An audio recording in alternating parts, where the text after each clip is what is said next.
Balcão da Cidadania ultrapassa a marca de 113 mil atendimentos. Projeto obriga shoppings a criarem ambulatório de urgência e emergência. Primeiro vencimento do IPTU em cota única é no próximo dia 15. Instituto Federal de Santa Catarina tem vagas disponíveis para curso técnico gratuito. 10 de fevereiro de 2016. O Jornal da Câmara começa agora.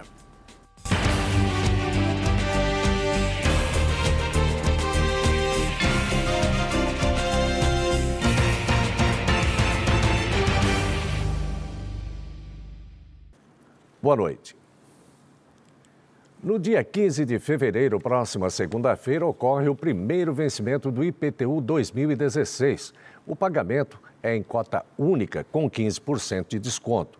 O segundo vencimento ocorre no dia 15 de março, quando o contribuinte pode pagar o imposto também em cota única e receber 10% de desconto ou iniciar o parcelamento em 10 vezes.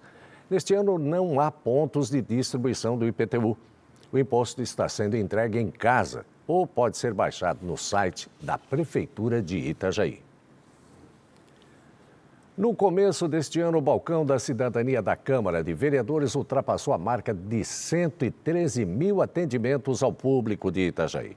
O número é reflexo da variedade de serviços oferecidos e da qualidade do atendimento dos servidores do Balcão da Cidadania. Desde 2009, a população de Itajaí conta com uma série de serviços em um só lugar e com conforto. É o Balcão da Cidadania da Câmara de Vereadores, que em janeiro de 2016 ultrapassou a marca de 113 mil atendimentos. De acordo com a diretora do setor, o balcão cumpre uma função social fundamental na vida das pessoas.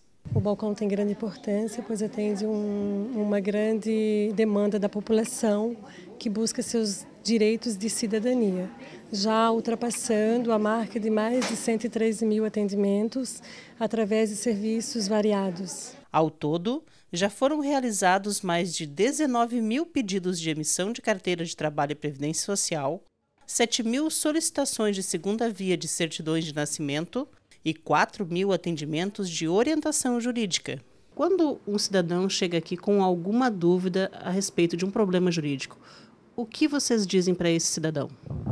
Nós analisamos o caso concreto, a gente vê qual é o problema que ele tem, qual é o problema jurídico que ele tem, avaliamos e, dependendo da situação, fizemos o encaminhamento ou para a Defensoria Pública ou para o escritório modelo da Univale. Ou, se não, a mera consulta já soluciona o problema desse cidadão.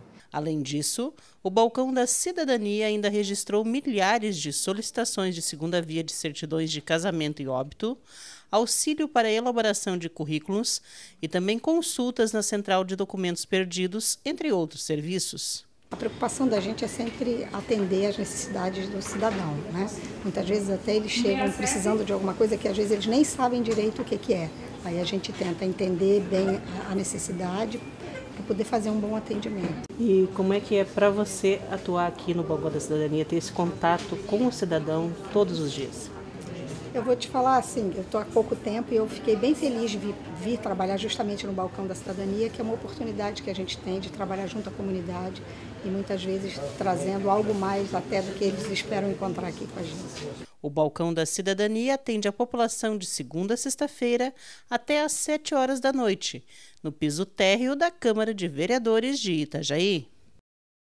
Após 2 anos de tramitação, foi aprovado o projeto de lei ordinária número 244/2014, de autoria da vereadora Ana Carolina Martins, do PSDB. A lei obriga os shopping centers instalados em Itajaí a ter serviço ambulatorial de urgência e emergência. Para isso, o shopping deve arcar com os custos de uma sala própria com aparelhos e materiais que permitam os primeiros socorros, além de contratar enfermeiro ou técnico em enfermagem. O serviço ambulatorial vai ser prestado para clientes, funcionários e usuários do shopping, conforme explica a autora do projeto de lei.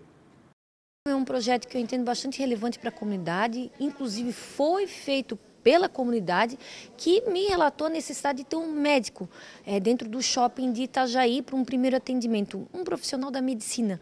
como médico, a gente tem uma dificuldade por conta da remuneração, né? A maioria deles não acharia um médico que tem interesse para isso, mas um auxiliar de enfermagem ou um enfermeiro, sim. E o projeto diz isso, tem um profissional desse calibre num horário de abertura e fechamento do shopping à disposição para o primeiro atendimento de qualquer ocorrência, né? Seja de tirar a pressão arterial ou se acontecer algo mais grave, inclusive adiantar e por que não salvar uma vida, né? Antes de a gente receber a ambulância ou de qualquer outro parente for fazer o encaminhamento para o hospital. Isso é uma lei, depois da segunda votação, se ela for aprovada e depois sancionada pelo senhor prefeito, tem 120 dias então para o shopping de Itajaí se adaptar.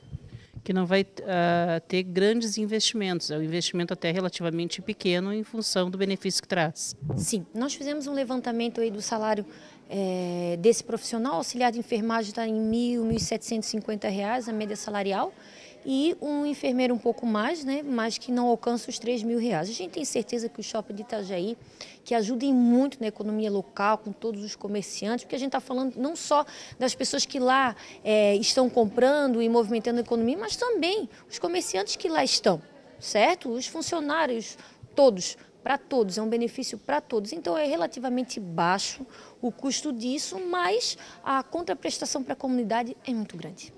E você vai ver em instantes. Instituto Federal de Santa Catarina tem vagas disponíveis para curso técnico gratuito. É depois do intervalo aqui no Jornal da Câmara. Até já. Repolitizar é a nossa nova maneira de fazer política. A Câmara de Vereadores de Itajaí definiu medidas sérias nessa atual gestão. Com o Plano Câmara Sustentável, houve uma reforma administrativa e tivemos uma melhor gestão de recursos. Isso rendeu economia de 30% na verba anual da Câmara e foram devolvidos mais de R$10 milhões para a Prefeitura. Isso mostra uma gestão eficiente, comprometida e com resultados consistentes. Venha com a gente repolitizar.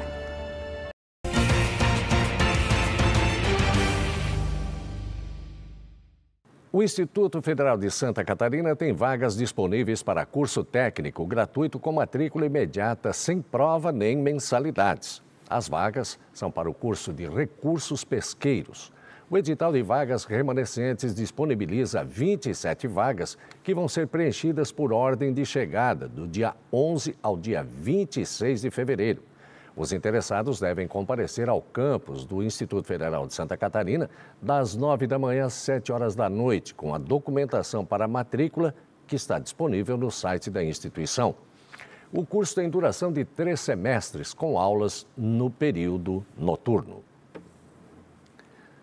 O médico proctologista Gustavo Becker Pereira usou a tribuna da Câmara de Vereadores para alertar sobre a importância do diagnóstico precoce para a cura do câncer de intestino. Ele conversou com a nossa equipe sobre as formas de prevenção e a crescente incidência desse tipo de doença no aparelho digestivo. Quando a gente leva em consideração o câncer do intestino grosso, do cólon, do reto, a gente sabe que a incidência dele é maior em áreas de maior desenvolvimento. Então, se a gente pegar a nível de Brasil, nós estamos localizados numa das áreas de maior incidência. Se pegar a região sul, sudeste, de maneira geral, a gente tem uma incidência muito maior do que das demais áreas do Brasil. Na nossa região, o índice de casos varia em torno de 20 novos casos a cada 100 mil habitantes por ano. E aqui existem estudos, aqui se atribui essa maior incidência exatamente naqueles estados que são tidos com os mais desenvolvidos. Então, essa pergunta é muito importante, porque nós conseguimos ter alguns fatores, analisando esse fato, a gente consegue definir alguns dos fatores de risco a esse tumor, ao câncer no intestino. Dentre eles, quais seriam?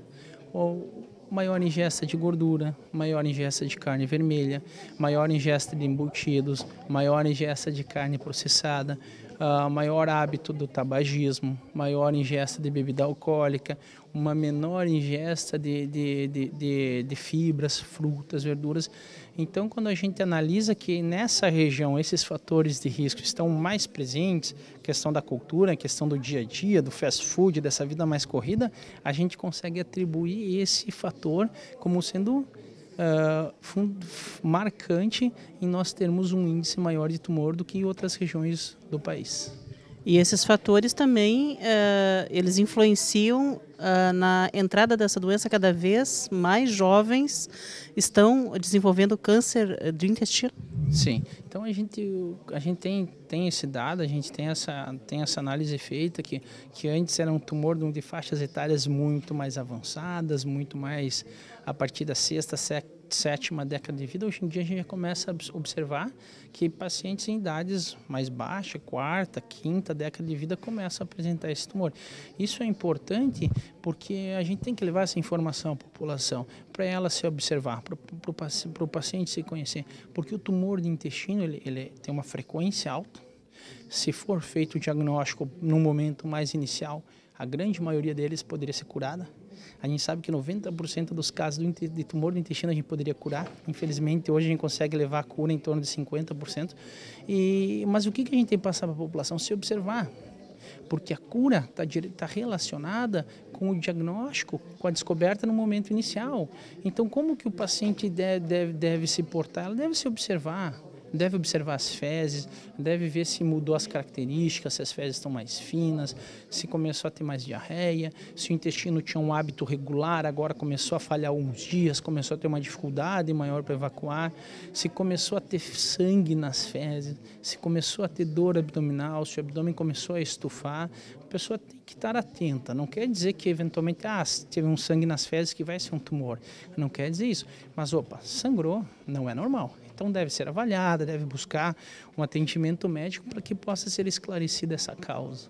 Então, além de uma mudança de hábitos, principalmente alimentares e de bons hábitos, como não fumar e não beber, também tem essa questão de se observar e procurar um médico se notar alguma anomalia? Isso mesmo.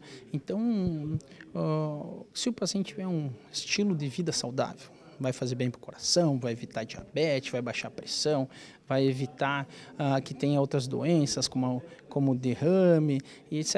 E para o intestino é a mesma situação. Então, se o paciente tiver uma alimentação saudável, praticar atividades físicas 4 vezes na semana, pelo menos 50 minutos, se ele tiver uma ingesta de líquido adequada, pelo menos 2 litros, 2,5 litros por dia, e uma ingesta de fibra importante, diminuir os carboidratos, diminuir a carne vermelha, os processados, ele vai diminuir esse risco de ter o tumor do intestino.